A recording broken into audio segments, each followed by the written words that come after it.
오늘 갈라디아서 2장 20절 말씀을 우리 한 번 더 외우는 마음으로 함께 선포하면 좋겠습니다. 함께 본문을 선포합니다. 내가 그리스도와 함께 십자가에 못 박혔나니 그러즉 이제는 내가 사는 것이 아니요 오직 내 안에 그리스도께서 사시는 것이라. 이제 내가 육체 가운데 사는 것은 나를 사랑하사 나를 위하여 자기 자신을 버리신 하나님의 아들을 믿는 믿음 안에서 사는 것이라. 아멘. 구원 얻기 이전에 우리의 상태에 대해서 성경은 이렇게 말합니다. 죄와 허물로 인하여 죽었다. 우리의 구원 얻기 이전의 상태에 대해서 죄와 허물로 인하여 죽었다. 에베소서 2장 1절에서 3절 말씀을 우리 함께 선포하겠습니다. 그는 허물과 죄로 죽었던 너희를 살리셨도다. 그때 너희는 그 가운데서 행하여 이 세상 풍조를 따르고 공중의 권세 잡은 자를 따랐으니 곧 지금 불순종의 아들들 가운데서 역사하는 영이라. 전에는 우리도 다 그 가운데에서 우리 육체 욕심을 따라 지내며 육체와 마음에 원하는 것을 하여 다른 이들과 같이 본질상 진노의 자녀이었더니 죄와 허물로 인하여 죽었다. 이것은 무엇을 뜻하냐면 살아있지만 죽은 상태다. 들을 수 있고 볼 수 있고 또한 생각할 수 있고 판단할 수 있고 선택할 수 있고 결정할 수 있지만 그 모든 듣고 보고 깨닫고 결정하고 선택하는 그 모든 것들이 가치 없는 일, 죽었다는 겁니다. 요한계시록 3장 1절에 보면 7교회 중에 4대 교회를 이렇게 표현합니다. 4대 교회 사자에게 편지하라. 하나님의 7영과 7뼈를 가지신 이가 이르시되 내가 내 행위를 아노니 네가 살았다는 이름은 가졌으나 죽은 자로다. 예수 그리스도를 말미암아 구원을 받았다 할 때 거듭났다고 얘기합니다. 다시 태어났다는 얘기죠. 그래서 우리는 다시 태어났는데 한번 예를 들어 볼까요? 지금 제 나이 때 다시 태어났어요. 제가 이제 예수를 믿었다고 합시다. 그럼 지금까지 제가 살아왔던 삶의 내용과 방식은 뭘까요? 나 지금 거듭났어요. 예수 그리스도를 말미암아 믿고 거듭났는데 예수 그리스도를 믿기 이전에 내 살아왔던 삶에 본 거, 들은 거, 깨달은 거, 결정하고 판단하고 선택하고 그렇게 살았던 삶의 모든 내용은 뭘까요? 하나님과 아무 관련이 없을 뿐만 아니라 하나님이 허락하신 세상인데 하나님이 허락하신 물질과 시간을 낭비한 겁니다. 죄와 허물로 죽은 것입니다. 그런데 오늘 우리 삶을 자세히 들여다보면 죄와 허물로 죽은 그 상태가 여전히 공존하고 있습니다. 너무 안타까운 것은 하나님을 모르고 하나님 음성을 듣지 못한 채 성령 하나님의 인도하심을 기다리지 못한 채 그래도 들리는 게 있고 나름 계획이 서고 방법이 있고 삶이 사라지더라는 겁니다. 죄와 허물로 죽은 것을 붙들고 있는 겁니다. 썩은 동아줄인 줄 모르고 썩은 동아줄을 붙들고 살아온 겁니다. 그게 바로 우리 인생이라는 거예요. 하나님께서 우리를 거듭나게 하셨다는 것은 시작이라는 뜻입니다. 그래서 우리가 받은 이 구원은 이루어진 것이 이루어질 내용의 시작입니다. 이것을 신학계에서는 완성을 위한 완성이라고 인정해 주지 않고 주장한 사람이 김종진이라는 인간이 있는데 제가 그렇게 한번 단어를 만들어 봤어요. 우리의 구원은 완성을 위한 완성입니다. 예수 그리스도를 통해 하나님의 자녀가 되는 그 구원의 사랑은 완성되었습니다. 더 이상의 노력이나 행위 어떤 것도 필요 없습니다. 우리가 하나님의 자녀가 되는 일로 우리가 하나님의 자녀가 되는 예수 그리스도의 사랑은 완성되었습니다. 그러나 그 완성은 목표를 가지고 있습니다. 목적을 담고 있습니다. 마치 창조하셨을 때의 그 사람을 지으신 창조의 목적을 하나님 이루시기 위해서, 그래서 예수 그리스도를 통해 이루어진 일은, 완성된 일은 완성될 목적을 향한 시작입니다. 그래서 다시 태어났다, 거듭났다라고 말하는 것입니다.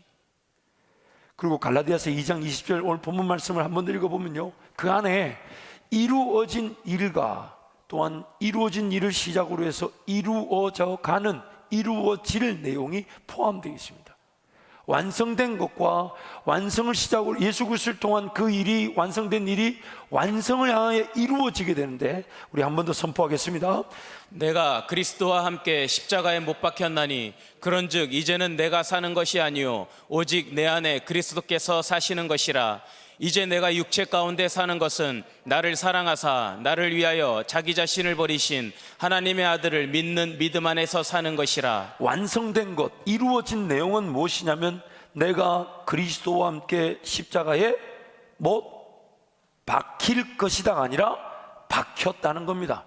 그래서 원어를 보면 현재 완료형입니다. 과거에 십자가에 박힌 일이 일어났고, 그리고 내가 십자가에 예수와 함께 박힌 그 사건이 지금까지도 유효하다는 것입니다. 이게 이루어졌다는 거예요. 그리고 거듭난 자들은 그 이루어진 일 위에 내가 믿든 안 믿든 이미 이루어졌다는 거예요. 예수를 믿고 하나님의 자녀가 된 사람은 다 십자가에 못 박혔다는 거예요. 그리고 박힌 그 일이 이루어져 갈 내용을 갖고 있는데, 그 이루어져 갈 내용이 뭐냐면 십자가에 못 박힌 자의 삶, 십자가에 못 박힌 자의 삶, 예수로 인하여 사는 삶, 나는 죽고 예수가 사는 삶, 그것이 이루어져 간다는 것입니다. 하나님께서 나에게 구원의 은혜를 베푸셨을 때 나를 구원하시기 위해 이루셔야만 했던 일이 예수를 통해 이루어졌어요. 내가 이해되든 안 되든 간에 이루어졌는데, 그게 뭐냐면 십자가에 예수와 함께 못 박히겠다는 겁니다. 그리고 그 모든 십자가에 못 박혀서 함께 구원을 받은 우리는 십자가에 못 박힌 자로서의 삶을 살아가는데, 그것이 바로 예수로 인하여 살고 나는 죽고 예수가 살고 또한 성령의 열매를 거두는 삶을 살게 된다는 것입니다. 그래서 예수님이 이 부분을 이렇게 비유하셨죠. 요한복음 12장 23절에서 25절 말씀 우리 함께 선포하겠습니다. 예수께서 대답하여 이르시되 인자가 영광을 얻을 때가 왔도다. 내가 진실로 진실로 너희에게 이르노니 한 알의 밀이 땅에 떨어져 죽지 아니하면 한 알 그대로 있고 죽으면 많은 열매를 맺느니라. 자기의 생명을 사랑하는 자는 잃어버릴 것이요 이 세상에서 자기의 생명을 미워하는 자는 영생하도록 보전하리라. 예수 그리스도 그분의 십자가에 우리가 언제 달렸냐면요, 예수님이 십자가에 달리는 그때 달렸다는 걸 표현한 것인데, 그 원리가 예수님이란 분이 한 알의 밀처럼 땅에 심겨져 죽었더니 예수의 죽은 그 자리에서 밀알이 열리는 예를 들면 밀나무라고 합시다. 밀이 자라나 거기서 30, 60배의 열매가 맺혔는데, 그 예수 생명나무가 2000년 동안 살아오고 있어서 그 예수 생명나무에 저와 여러분이 열매로 태어났다는 것입니다. 내버려 두었으면 죄와 사망의 나무의 열매로 죽었을 자들인데, 예수님 때문에, 그래서 보세요, 밀이 가지고 있는 DNA는 밀이 죽었을 때 자라나 열매를 맺는 그 밀의 DNA와 같습니다. 예수께서 죽으신 그 자리에서 예수가 다시 부활하여 생명나무가 되시고 그에게 수많은 영혼들이 달리게 될 때, 그 영혼들은 저와 여러분인데 우리가 예수 DNA를 가지고 거듭났다는 거예요. 그래서 우리란 존재 안에는 예수 십자가와 함께 못 박힌 그 DNA가 함께 있는 것입니다. 우리 안에 그게 있는 거예요. 그래서 우리가 말씀을 살펴본 대로 질그릇 같은 내 인생에 보배와 같은 예수 생명이 담겨져 있다는 거예요. 질그릇 같은 내 인생에 예수 보배가 담겨져 있어요. 나 같은 죽어 마땅한 이 죄인 안에 예수 생명의 DNA가 담겨져 있다는 것입니다. 그래서 베드로전서 1장 23절 말씀이 이렇게 말하는 겁니다. 함께 선포할까요? 너희가 거듭난 것은 썩어질 씨로 된 것이 아니요 썩지 아니할 씨로 된 것이니 살아있고 항상 있는 하나님의 말씀으로 되었느니라. 그 말씀이 누구십니까? 예수 그리스도. 썩지 아니할 것이. 그래서 예수의 그 죽음에 나도 함께 죽은 거예요. 왜? 예수의 그 DNA, 십자가 죽음의 그 DNA가 죽어진 자리에서 열매를 맺어 생명이 된 것이 우리이기 때문에 내 안에 나에게 예수 DNA가 있다는 것입니다. 하늘의 밀 썩지 아니할 씨, 바로 그 하나님의 말씀이신 예수 그리스도께서 죽어주셨기 때문에, 그리고 하나님은 다시 살리신 그 부활한 생명나무 같은 예수 그리스도, 그 나무에 우리가 맺혀지게 하신 것입니다. 그래서 2000년 동안 구원의 역사가 지속되어져 왔고, 주님 오시는 그날까지 그 생명나무의 열매들은 계속 맺혀지게 되는 것입니다. 그리고 우리 역시 예수 DNA를 가지고 있기 때문에 이 땅에서 심겨지고 죽을 수 있는 기회를 통해 예수 생명의 열매를 또 맺게 된다는 거예요. 이게 바로 우리가 이 땅에 남겨진 목적입니다. 우리도 예수 생명을 가지고 있으니까, 그 DNA가 있으니까 땅에 심겨져서 죽을 때 우리로 인하여 예수 생명의 열매들이 또 맺혀지게 된다는 것입니다. 그런데 문제는 하늘의 밀이 땅에 떨어져 죽지 않으면 하늘 그대로 있다는 겁니다. 저한테 이 호박씨가 있습니다. 호박씨 보이시죠? 이 씨는 이대로 두면 1000년도, 2000년도 갑니다. 물론 뭐 사라지겠지만, 그러나 1000년, 2000년 뒤에 이 씨가 발견되어졌을 때, 그때도 수분이나 햇빛이 공급되면 이 씨에서는 생명이 나오는데, 우리가 지금 예수 DNA를 가져 우리도 이런 하나의 미랄처럼 살아갈 수 있도록 우리를 거듭나게 하셨는데, 우리가 심겨지지 않은 씨앗처럼 살아갈 수 있다는 거예요. 내 인생의 밭에 하나님 말씀이 들리긴 하는데, 하나님 말씀이 내 인생의 토양에 심겨지지 않은 채. 그래서 예수님이 이렇게 비유하셨죠. 마태복음 13장 말씀 18절부터 23절까지 함께 선포하겠습니다. 그런즉 씨 뿌리는 비유를 들으라. 아무나 천국 말씀을 듣고 깨닫지 못할 때에는 악한 자가 와서 그 마음에 뿌려진 것을 빼앗나니, 이는 곧 길가에 뿌려진 자요, 돌밭에 뿌려졌다는 것은 말씀을 듣고 즉시 기쁨으로 받되 그 속에 뿌리가 없어 잠시 견디다가 말씀으로 말미암아 환난이나 박해가 일어날 때에는 곧 넘어지는 자요, 가시떨기에 뿌려졌다는 것은 말씀을 들으나 세상의 염려와 재물의 유혹에 말씀이 막혀 결실하지 못하는 자요, 좋은 땅에 뿌려졌다는 것은 말씀을 듣고 깨닫는 자니 결실하여 어떤 것은 100배, 어떤 것은 60배, 어떤 것은 30배가 되느니라 하시더라. 우리 영적 상태가 길가와 같고 돌밭과 같고 가시떨기밭과 같은데, 그런데도 그 땅이 하나님의 땅이란, 하나님의 백성이란 이유로 말씀을 뿌리신다는 겁니다.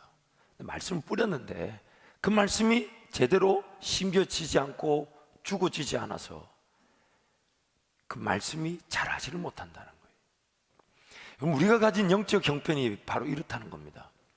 여러분, 이 형편이 바로 죽었다는 뜻인데, 안타까운 것은 그 말씀이 없는데도 길가는 길가대로 살고 돌밭은 돌밭대로 살고 가시떨기밭은 가시떨기밭처럼 살더라는 거예요. 심지어 성경은 또 이렇게도 얘기합니다. 주인의 씨앗만 우리에게 뿌려주면 좋겠는데, 마귀는 가라지 씨앗을 또 우리 인생에 뿌려가지고 그게 하나님의 씨앗인 줄 착각하고 그거 붙들고 욕심인 줄 모르고 정욕인 줄 모르고 이생의 자랑인 줄 모르고 그거 어떻게든 자라게 할 거라고 붙들고 살아갈 수도 있더라는 거예요. 하나님의 말씀이 우리 심령에 뿌려지지만 심겨지지 않고 하늘 그대로 심겨지지 않은, 분명히 그 안에 예수 DNA가 있는데, 분명히 이 안에 예수 생명이 있는데, 분명히 이 안에 예수 그리스도의 능력이 있는데, 그래서 심겨지면 열매를 볼 수밖에 없는 게 우리 인생인데, 심겨지지 않은 그 상태로 살아가는 그리스도인, 길가와 돌밭과 가시떨기밭이. 그러면서 가시떨기밭 같은 경우는 뭐라 그럽니까? 세상의 재리와 염려와 근심과 걱정이래요. 그래서 여러분 두렵고 떨리는 겁니다. 하나님의 말씀이 심겨져 자라게 되면 가시떨기밭이 불태워졌을 텐데 마음이 지켜지지 않고 두렵고 떨리고 근심 걱정이 벗어날 수 없는 이유는 하나님 말씀이 내 인생의 토양에 심겨지지 않았다는 거예요. 그래서 그 가시떨기 같은 것에 지배를 받는 겁니다. 내 인생에 무겁게 자리 잡고 있는 잘못된 습관, 잘못된 돈 씀씀이, 시간 관리, 이런 것들이 돌처럼 꽉 들어있어 가지고 말씀이 뿌리를 내리지 못해요. 1시간 기도하자 그런데 집에 가지고 2시간 드라마 본다는 거예요.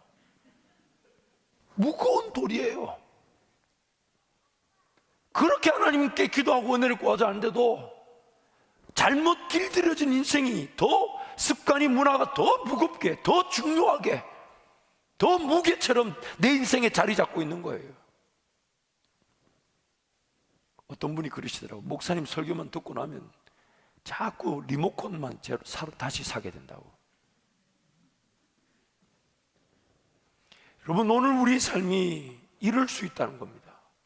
하나님은 지금 예수 생명이라는 그 DNA를 우리 인생에다가 뿌리시고 그것이 자랄 수 있도록 도우시기를 원하시는데, 이것이 뿌려지는데, 길가에도 뿌려지고, 아이고,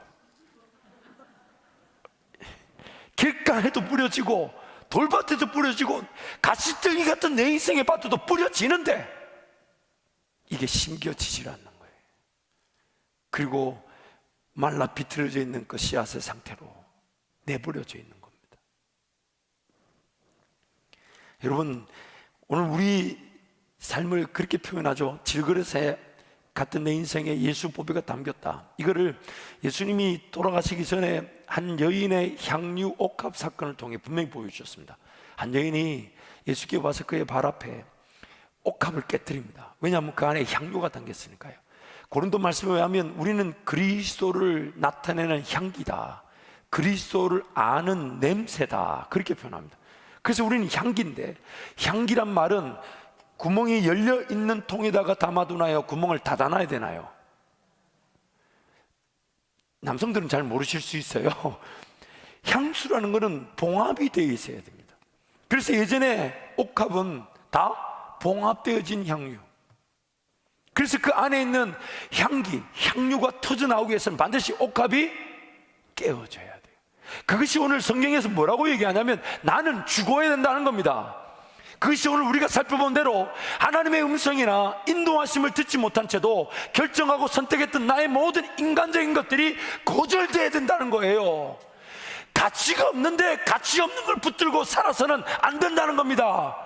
음성을 들을 수 있는데 음성을 안 듣고 살아서는 안 된다는 거예요. 깨달을 수 있는데 깨닫지 못한 채 무지 가운데 죄를 짓고 살아서는 안 된다는 것입니다. 생명의 성령의 법을 따라갈 때 죄와 사망의 법이 설 자리를 잃어버리는 거예요. 마치 아무리 작은 씨앗이라 해도, 그것이 겨자씨라 할지라도 그것이 내 인생에 지금 미미하게 시작하는 듯 보이고, 지금 미미하게 순종하는 듯 보이고, 지금 미미하게 보이는 하나님과의 관계도 하나님이 그 씨앗을 보고 그 씨앗이 자랄 수 있도록 길가 같은 경우는 밭을 엎어버리시고, 돌밭은 돌을 제거해 주시고, 가시떨기는 가시떨기 성령의 불로 태워버리시더라는 거예요. 왜요? 그 땅에 얼마나 많은 돌이 있는지, 얼마나 많은 가시떨기 있는지, 농부의 관심은 씨앗이기 때문에, 씨앗이기 때문에 그 씨앗을 자라게 하도록 위해서 그 씨앗을 품고 그 씨앗을 사모하고 그 씨앗이 심겨지기를 기대하는 그 영혼들에게 하나님 은혜를 베풀어 주신다는 것입니다. 그래서 그 씨앗이 마침내 품어지고 적절한 햇빛과 수분이 공급되어 자라게 되듯 성령 하나님 우리 가운데 그 역사를 베풀어 주기를 원하시는데, 하나님의 말씀과의 시간들, 하나님과의 관계의 시간들, 정말 그래서 내가 깨어지고 내가 죽어지고 내가 부인되음으로 성령 하나님이 역사하실 그 기회들을 죽어주지 못하고 부인하지 못한 채 씨앗이 던져지면 길가와 돌밭과 가시떨기 같은 상태에 내버려져서 자라지 못할 뿐만 아니라 가라지가 자라거나 길가와 돌밭과 가시떨기 같은 상태로만 살아간다는 겁니다. 들립니다. 예배하러 와요. 그러나 돌아간 삶의 자리에서 시간이든 물질이든 상천반적인 부분에 하나님의 말씀이 어떻게든 심겨질 수 있도록, 어떻게든 적용이 되도록, 어떻게든 이루어지도록, 어떻게든 그것을 붙들고 하나님 이 말씀을 중심으로 살게 하여 주옵소서. 그것이 오늘 우리가 구원받은 목적이자 내용이며 삶을 살아가는 능력이 되는 것인데, 그 말씀을 말씀답게 기다리지 않으며 그저 길가와 돌밭과 가시떨기 같은 인생으로 살아간다는 것입니다. 뿌려지지만 빼앗기는 상태, 뿌려지지만 뿌리를 내리지 못하는 상태, 뿌려지지만 제대로 성장하지 못하고 열매를 맺지 못하는 상태에 머물러 있는 하나님의 백성들. 사랑하는 성도 여러분, 하나님은 그럼에도 불구하고 지금도 우리에게 말씀을 뿌리시듯 말씀하고 계시고 깨닫도록 도우시기를 원하시며 보여주기를 원하십니다. 보여주기를 원하십니다. 그러므로 예수 그리스도와 함께 십자가에 못 박혔다는 것은 예수 그리스도께서 나를 위해 죄의 대가를 지불하신 사건이 나의 사건으로 여겨졌다는 것이며, 실제적으로 죄와 허물로 죽은 우리를 하나님께서 십자가에 못 박히게 하심으로 실제적인 죽음으로 선포하셨다는 것입니다. 실제적인 죽음 선포는 살아있지만 하나님의 창조된 인간으로서 아무런 가치가 없고 기능이 상실된 상태라는 것이며, 자기 자신의 그러한 영적 상태를 인식하고 도우시도록 우리를 예수 십자가에 함께 못 박아 죽이셨다는 것입니다. 그러므로 우리는 예수 십자가, 그 십자가를 중심으로 살아갈 때 살려주신다면 부활의 은혜를 누릴 것이나, 십자가 중심으로 사는 날이 마지막이라면 십자가 진 인생답게 하나님 앞에 서게 되는 것입니다. 사는 것 자체가 여러분 사는 게 아니죠. 우리는 날마다 살아가고 있나요? 죽어가고 있나요? 잘 모르십니까? 여러분 한번 상상을, 한번 이미지를 한번 생각 떠올려 봐 주세요. 십자가에 못 박혔대요. 내가, 내 DNA가 그저 한번 자 이렇게 못 박혔다고 칩시다. 제가 봐도 참 십자가에 못 박힌 인간이 제법 멋있어요. 그렇죠? 참 이 교만을 용서하여 주십시오. 자, 십자가에 못 박혀 있어요. 그러면 십자가에 못 박힌 사람이 할 수 있는 거, 아니 원하는 건 뭘까요? 주여 어서 십자가에서 내려가 예수를 죽인 저들과 함께 살게 하여 주옵소서, 이건가요? 십자가에 못 박혀 있다잖아요. 지금 믿든 안 믿든 우리는 다 십자가에 못 박혀 있대요. 그러면 십자가에 못 박힌 사람이 바라는 건 뭘까요? 뭘 바라야 됩니까? 빨리? 천천히 죽는 거요? 빨리 죽는 거예요. 못 박혔죠. 옆구리 착 찔렸죠. 그러면 매일 죽고자 하는데 하나님이 그 다음날 호흡을 또 주셨어. 살려놨어. 그러니 하나님, 저는 어젯밤에 갈 줄 알았는데 오늘 살려두셨으니 하나님 저 뭐 하면 될까요? 이게 제대로 된 반응 아닐까요? 하나님, 저는 죽는 게 소원이었는데 살려주셨으니까 저 뭐 하면 됩니까? 뭘 들어야 됩니까? 뭘 깨달아야 됩니까? 어느 길을 가야 합니까? 이게 오늘 우리가 당연히 드려야 될 반응 아닐까요? 그렇지 않습니까? 십자가에 달려있다고 생각해 보세요. 여러분 할 수 있는 게 뭔 것 같아요? 아이고 저 땅 샀어야 돼. 아이고 저거 저렇게 거래하면 안 돼. 아이고 저 맛집 가봐야 되는데. 이런 거 하는 건가요? 아우 저런 일을 한번 해보고 사업도 해보고 직장도 한번 가져보고 이런 거예요? 할 수 있는 건 한 가지밖에 없어요. 아버지요, 저들의 죄를 사하여 주옵시고 내 영혼을 아버지 손에 부탁하나이다. 이게 바로 오늘 우리가 드려야 될 마땅한 고백입니다. 대단한 사람이 하는 게 아니라 예수 그리스도의 사람은 모두 십자가에 못 박혀 있기 때문에. 여러분, 만약 십자가에 못 박혀 있는데 못 박혀 있는 줄 모르고 살아가면 십자가만큼 불편한 게 없어요. 그렇겠죠. 뭔가 일을 하는데 한번 상상을 해보세요. 십자가에 달리는 줄 모르고 자기 등에 십자가 있는데 어디 가는데 자꾸 걸려요. 이거 왜 걸리지? 왜 일이 안 되지? 왜 이게 자꾸 어려워지지? 왜 자꾸 힘들어지지? 십자가에 달렸는데 자기만 십자가에 달리지 않은 것처럼 살아가니까. 그래서 세상에서 그리스도인들이 성령 하나님과 동행 아니고서는 삶이 그것만큼 걸림돌이 없어요. 십자가만큼 거치는 반석이 없어요.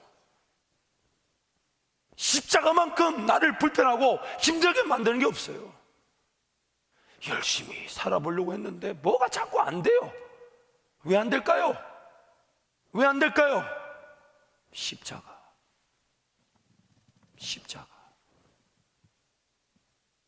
그 십자가에 달려있는 내가 그 십자가에 안 달린 것처럼 살아가니까 그 십자가만큼 나를 괴롭히는 게 없어요. 그래서 마틴 루터가 이런 말을 했습니다. 십자가는 모든 것을 시험한다. 십자가는 모든 것을 테스트한다. 과연 하나님의 진리의 말씀대로 살아가는지 안 살아가는지. 그래서 실컷 하나님 말씀 진리대로 살지 않아 인생이 허비되고 낭비될 뿐만 아니라 가라지도 열매가 있잖아요. 잘못 쓰여진 시간과 물질에 잘못된 열매, 그거 정리하느라고 막상 따라가야 될 길 못 따라가고 사명의 길 놓쳐버리고 늘 헌신해야 된다, 수고해야 된다, 봉사해야 된다 했는데 돌밭처럼 더 무거운 것들이 자리 잡혀 있어서 늘 저 어딘가에 언젠가는 봉사할 날이 있겠지, 수고할 날이 있겠지. 세상 나가 힘 다 쏟아버리고 힘 다 빠지고 나서 그제서야 하나님께 달려나와 기회를 달라. 그 자체가 죄입니다. 하나님 우선으로 살지 않았던 시간은 하나님과 함께 동행하고자 하는 그 자체도 욕심이라고 얘기합니다. 그게 인생이더라고요. 토마스 아 캠퍼스의 그리스도를 본받아라는 책에 이런 내용이 나옵니다. 그리스도인은 십자가에서 도망칠 수 없다. 십자가를 피한다면 그 사람은 이미 그리스도를 따르는 자가 아니다. 그리스도인은 밖으로 도망쳐도 거기에 십자가가 있고 안으로 숨어도 거기에 십자가가 있음을 알게 될 것이다. 위에 올라가도 십자가가 기다리고 있고 밑으로 파고 들어가도 십자가가 있을 것이다. 그럼에도 불구하고 그 십자가를 부인하고 산다면 내 인생 자체가 하나님 앞에 부인당합니다. 주님 다시 오시는 그날에 자기를 부인하지 않았던 자들을 하나님도 부인하신다고 말씀하셨어요. 여러분, 오늘 나는 나를 부인할 수밖에 없는 영적 상황입니다. 가만 내버려두면 내 생각만큼 나를 괴롭히는 게 없어요. 내 지식과 경험과 방법만큼 나를 인생을 헤매게 만든 게 없었어요. 그래서 나를 부인하지 않으면 결코 하나님의 음성이 들리지 않습니다. 그래서 하나님의 음성을 듣고자 하는 것은 그 음성을 들어야 그 방법을 선택할 때 나의 모든 것들이 부인되어진단 말이에요. 하나님 그 길이 있었네요. 몰랐네요. 그리고 그 길을 걸어가다 보니 그 길 아니었으면 엉뚱한 길을 갔을 인간인데 죽는 줄 모르고 갔을 텐데 하나님이 보여주셔서 그 길을 따라가니 그 엉뚱한 길을 걸어갈 길이 차단되어 버리고 사라져 버리고 위기가 없어져 버리더라는 거예요.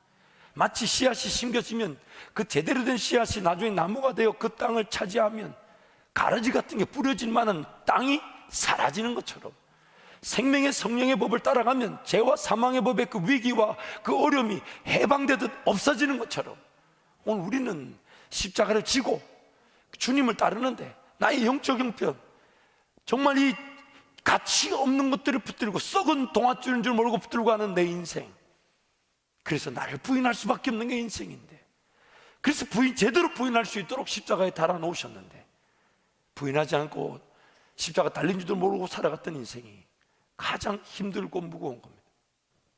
그리고 하나님 앞에 섰을 때 모든 것이 다 평가될 텐데, 모든 것이 다 평가될 텐데, 그래서 구원 얻은 성도들은 예수 그리스도와 그의 십자가만 자랑하는 것입니다.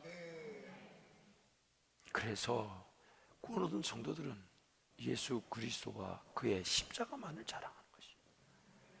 자랑이란 말이 뭡니까? 내세울 거라고는 그거밖에 없다는 거예요. 그런데 그거면 충분하다는 겁니다. 그거면 충분하다는 거예요. 하나님이 다른 걸 원하지 않으시고 십자가에 달린 자처럼 하나님 앞에 무릎을 꿇으면, 왜냐하면 십자가에 달린데 달린 줄 모르는 것만큼 힘든 일이 없고, 또한 나를 부인하지 않으면 그 하나님의 인도하신 능력을 놓쳐버리게 되니까. 그래서 십자가에 달린 자처럼 할 수 있는 것은, 십자가에 달렸으니까 할 수 있는 것은 하나님께 간구하는 것밖에 없으니까 하나님 앞에 무릎을 꿇을 때에 거기서부터 보지도 못했던 인생의 길들과 방법들과 능력들이 나타나지만, 그리 아니하실지라도 인생 자체가 하나님 앞에 무릎을 꿇었다는 그 하나만으로 행복함을 누리게 되는 것입니다. 행복함을 누리게 되는 거예요. 이번 60일 동안 그 행복이 발견되어지고 회복되게 될 것입니다. 1시간이면 충분할 겁니다. 1시간 하나님 살려주십시오. 주님과의 관계를 회복되게 도와주십시오. 언제 어떻게 끝날지 모르는 인생인데 끝이 나지 않을 것처럼 살지 않게 하시고, 하나님 언제든 끝나도 좋을 인생으로 살게 하여 주십시오. 언제든 주님 만날 날 그날이 오늘인 것처럼 살게 하시되, 그래서 사도 바울이 그러잖아요. 내가 육신에서 떠나 주께로 가는 것이 좋으나 하나님 나를 남겨놓으신 것은 나를 위한 것이 아니라 너희를 위한 것이다. 우리가 그런 고백을 하는 거죠. 나는 천국 가기를 원하는데 하나님 나를 남겨놓으신 것은 내 능력으로 살지 않고 예수 능력으로 살라는 기회니까, 이것은 나를 위한 것이 아닌 교회와 성도를 위한, 하나님 나라를 위한 것이다. 이거는 사도 바울이 대단해서 한 말이 아닌 예수 그리스도의 사람이라는 마땅히 해야 될 고백입니다. 마땅히 해야 돼. 여러분, 우리는요 이 땅의 삶을 살아가기 위해 영적인 능력이 필요한 사람들이 아닙니다. 우리는 원래 하나님 그분과의 영적인 그 영원한 천국의 삶을 사는 자들이 이 땅의 삶을 잠시 경험하는 겁니다. 그래서 나그네라 그러는 거예요. 근데 이 주객이 바뀌어가지고, 저 천국은 언젠가 가겠지만 여기서, 물론 하나님 나라를 누릴 수 있지만 세상 방식으로 누리는 건 아닌데, 근데 이 땅에서 영원히 살 것처럼 언젠가는 가겠지. 그러다 보니까 죽고자 해서 살려주시는 은혜를 누리지 못하고, 자기가 살고자 하니까 결국 길가와 돌밭과 가시떨기밭 같은 인생으로 살아지더라는 겁니다. 괜히 가라지만 더 뿌려지게 되고 가라지만 자라게 되는 그 안타까운 일이 일어난다는 거예요. 오늘 우리는 예수 그리스도와 그의 십자가면 충분합니다. 예수 그리스도와 그의 십자가면 충분합니다. 예수 그리스도와 그의 십자가면 충분합니다. 예수 그리스도께서 십자가에 달려 죽으신 그 사랑으로 하나님과의 관계가 회복되어 언제든지 하나님을 예배하며 하나님의 인도하심을 볼 수 있게 되었습니다. 예수 그리스도께서 달리신 그 십자가에 나도 함께 달리게 하심으로 나를 부인하고 십자가 지고 주님 따를 수 있도록 은혜를 베풀어 주셨습니다. 예수 그리스도의 이름으로 하나님께 나아가면 예수 그리스도의 영이신 성령께서 목자 되신 예수님의 그 길, 또한 목자의 음성, 또한 그것을 통한 깨달음의 그 은혜를 주실 것입니다. 그래서 우리는 예수님이면 충분한 것입니다. 예수님이면 충분한 것입니다. 무엇보다도 오늘 하나님은 그러한 분명한 예수 그리스도면 충분한 은혜를 제대로 누릴 수 있도록 말씀과 기도라는 은혜의 방편을 허락해 주셨습니다. 기록된 말씀과 기도. 그래서 히브리서 5장 7절 말씀 보면 그 말씀과 기도의 은혜가 뭔지가 분명히 나옵니다. 우리 예수님의 모습인데 함께 선포할까요? 그는 육체에 계실 때 자기를 죽음에서 능히 구원하실 이에게 심한 통곡과 눈물로 간구와 소원을 올렸고 그의 경건하심으로 말미암아 들으심을 얻었느니라. 육체에 계실 때의 예수님의 삶의 모습, 그는 기도와 심한 통곡과 눈물로 간구와 소원을 올려드렸다. 저는 이것을 이렇게 한번 묵상하고 적용해 보았으면 좋겠습니다. 그리고 오늘 말씀을 좀 정리하길 원하는데, 여러분 보세요. 씨앗이 자라기 위해서는 세 가지 요소가 필요하죠. 첫 번째, 좋은 땅이 있어야 되고, 두 번째는요, 우리 3분은 조금 괜찮은 것 같아요. 2부는 대답을 안 하시더라고. 왜냐면 초등학교를 잘 나와야 돼요. 좋은 땅이 있어야 되면 두 번째 또 뭐가 있어야 됩니까? 적절한 환경이 안 되고, 환경이 햇빛과 비죠, 물이죠, 수분이죠. 그래서 여러분 이 씨 같은 경우는 말씀이라고 했잖아요. 우리 인생에 뿌려진다고요. 그러면 첫 번째 땅이 이 씨를 품어야 돼요. 그렇죠? 땅이 할 수 있는 것은 딱 하나밖에 없어요. 씨앗을 뭐 한다고요? 내가 싹 틔울 수도 없고 품기만 하면 돼. 중심으로 살기만 하면 돼. 그래서 씨앗을 품고, 두 번째 햇빛이 필요하잖아요. 민수기 6장 말씀 보면 여호와께서 그 얼굴 빛을 우리에게 비추사 은혜 베푸시기를 원하며, 그래서 우리는 예배하는 것입니다. 하나님의 얼굴 빛을 우리에게 비추어 주실 것이기 때문에. 또한 수분이 필요하잖아요. 근데 방금 읽었던 히브리서 6장 5장 7절에서 예수님이 보여주신 수분이 뭐였습니까? 심한 통곡과 뭐요? 눈물로. 결국 그 기도가 하나님의 말씀의 씨앗이 싹이 트도록 하는 무슨 역할을 하는 것입니까? 수분 역할을 하는 거예요. 그래서 시편 126편에 이런 말씀이 있는 거예요. 우리 함께 선포하겠습니다. 눈물을 흘리며 씨를 뿌리는 자는 기쁨으로 거두리로다. 울며 씨를 뿌리러 나가는 자는 반드시 기쁨으로 그 곡식단을 가지고 돌아오리로다. 눈물로 씨를 뿌리는 자, 이것이 뭡니까? 간구와 소원. 하나님, 이 일을 이루어 주옵소서. 하나님께 달려있으니까. 그래서 우리 예수님은요, 그 땀방울조차도 핏방울이 될 때까지 기도하셨다. 즉 땅에 예수 그리스도의 피 모든 한 방울, 몸에 있는 걸 하나도 남기지 않으시고 온전한 번제와 같이 하나님께 다 드리셨다. 물과 피를 쏟으신 예수님.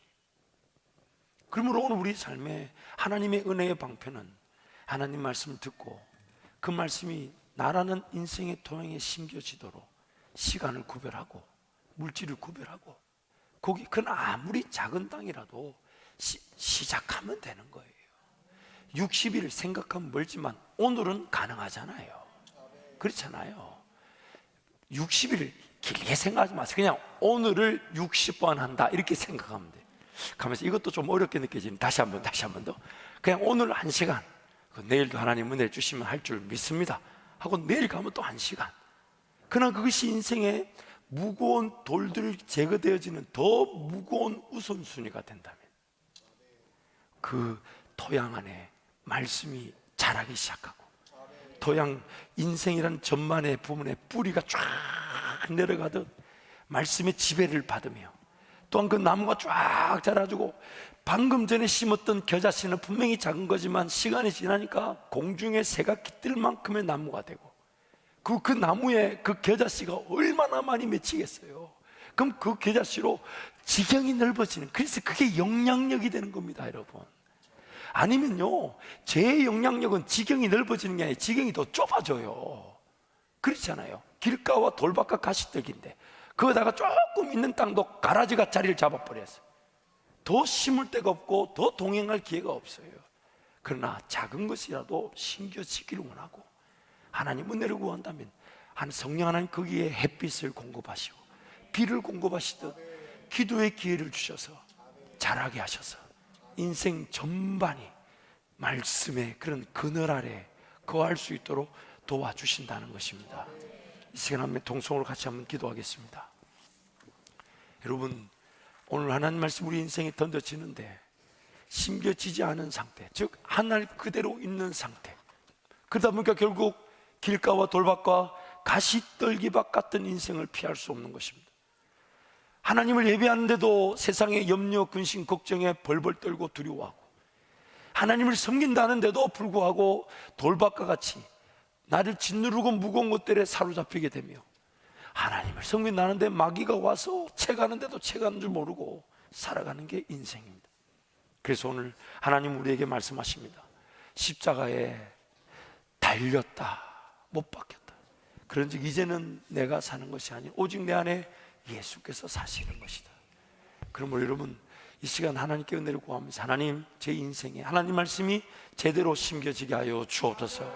또한 기도의 기회를 놓치지 않게 하셔서 그 말씀이 수분을 흡수하고 또한 예배의 자리에서 여호와의 얼굴 빛을 통하여 그 씨앗이 자랄 수 있도록 우리 주님 간절히 잡고 함께 기도합니다. 주여